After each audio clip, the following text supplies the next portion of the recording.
Hello and नमस्कार। आज तपाईहरुलाई फेरि स्वागत छ मेरो च्यानल एएस आइटिओ मा। आज तपाईहरुलाई म इप्सनको L3110 प्रिन्टर कसरी रिसेट गर्ने वा पावर क्लिनिङ गर्ने भन्ने कुरा सिकाउन गइरहेको छु। र तपाईहरु हेर्न सक्नुहुन्छ अहिले हाम्रो अगाडि छ इप्सनको L3110 मोडलको प्रिन्टर। यो चाहिँ हाम्रो कलर प्रिन्टर हो।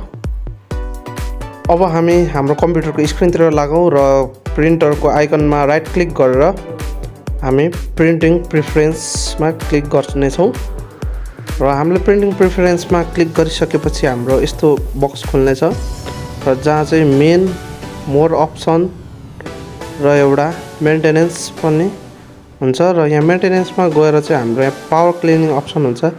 यसमा क्लिक गर्नुभयो भने तपाईहरु पावर क्लिनिङको सेटअपमा जानुहुन्छ। तर अहिले हामी कसरी यो डेस्कटप अगाडि आइकन छैन भने कहाँबाट जाने भन्ने पनि सिकाउन गइरहेछौं र हामी त्यस्तो भएन भने चाहिँ हामी या त डेस्कटपमा कन्ट्रोल प्यानलबाट जान सकिन्छ। यसरी क्लिक गरेर डबल क्लिक गरिन्छ र त्यहाँ पनि छैन भने चाहिँ हामी यहाँ सर्च बारमा गएर कन्ट्रोल प्यानल टाइप गर्न सक्छौं र हाम्रो माथि कन्ट्रोल प्यानल आउनेछ र यो कन्ट्रोल प्यानल आइसकेपछि हामी त्यसमा क्लिक गरिसकेपछि हामीले यहाँबाट डिभाइस एन्ड हार्डवेयर भन्ने एउटा अप्सन खोज्नुपर्ने हुन्छ। यहाँबाट भेटिएन भने तपाईहरुको सजिलोको लागि स्मल आइकनमा क्लिक गर्ने र क्याटेगोरीमा जाने। क्याटेगोरीमा गइसकेपछि हामीले यहाँनेरि धेरै थोक देख्न सक्नेछौं र यसमा हामी हार्डवेयर एन्ड साउन्ड्स भित्र भ्यू डिभाइसेस एन्ड प्रिन्टर्समा क्लिक गर्ने र हाम्रो यहाँनेरि इप्सन L3110 सिरिज भन्ने प्रिन्टरको आइकन देखेपछि हामीले फेरि यसमा राइट क्लिक गर्ने। राइट क्लिक गरिसकेपछि यहाँ फेरि हामी प्रिन्टिङ प्रिफरेन्स भन्ने अप्सनमा क्लिक गर्नेछौं र गरिसकेपछि हाम्रो यहाँनेरि एउटा बक्स आइसकेको छ र त्यसमा हाम्रो फेरि त्यही मेन मोर अप्सन र मेन्टेनेन्सको अप्सन आइसकेको छ र हामी मेन्टेनेन्समा क्लिक गर्नेछौं र त्यसमा पावर क्लिनिङमा अगेन क्लिक गर्नेछौं र हामीलाई प्लिज वेट भनिरहेछ। अब त्यसपछि यसमा हामीले नेक्स्ट क्लिक गर्ने। नेक्स्ट क्लिक गरेपछि फेरि प्लिज वेट भनेको छ र हाम्रो यहाँनेरि टिक लाउनु पर्ने हुन्छ क्लिक गरेर there is enough tank in the tank भनेको छ।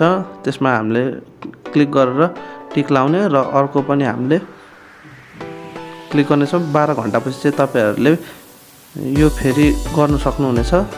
12 घण्टा भन्दा यता अर्को चोटी तपाईले गर्न सक्नुहुन्न र त्यही भएर यो चाहिँ राम्ररी इङ्कहरु हालेर गर्नु होला। यहाँ राम्ररी डिटेल दिएको छ, यो पनि पढ्न सक्नुहुनेछ। तपाईहरुले यो पढेर पनि बुझ्न सक्नुहुनेछ यसले के भनेको भनेर। अहिलेको लागि अब हामी फेरि नेक्स्टमा क्लिक गर्नेछौं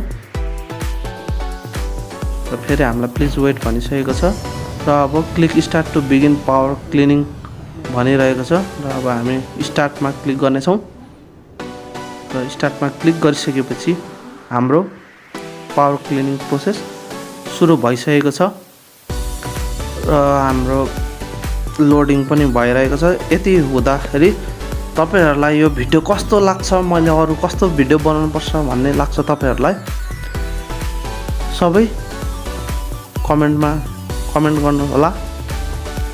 र अब यो प्रोसेस हुँदाखेरि चाहिँ तपाईहरुले त्यहाँ रातो बटन हुन्छ सब्स्क्राइब लेखेको, त्यसमा गएर क्लिक गर्नु होला र अब हामी वेट गर्नेछौं।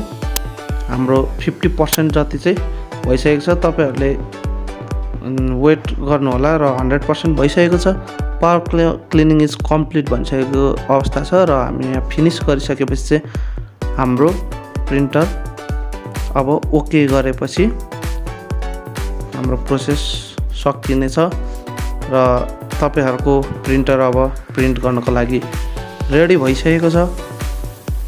तपाईहरुलाई यो भिडियो कस्तो लाग्यो तल कमेन्टमा लेख्नुहोस्।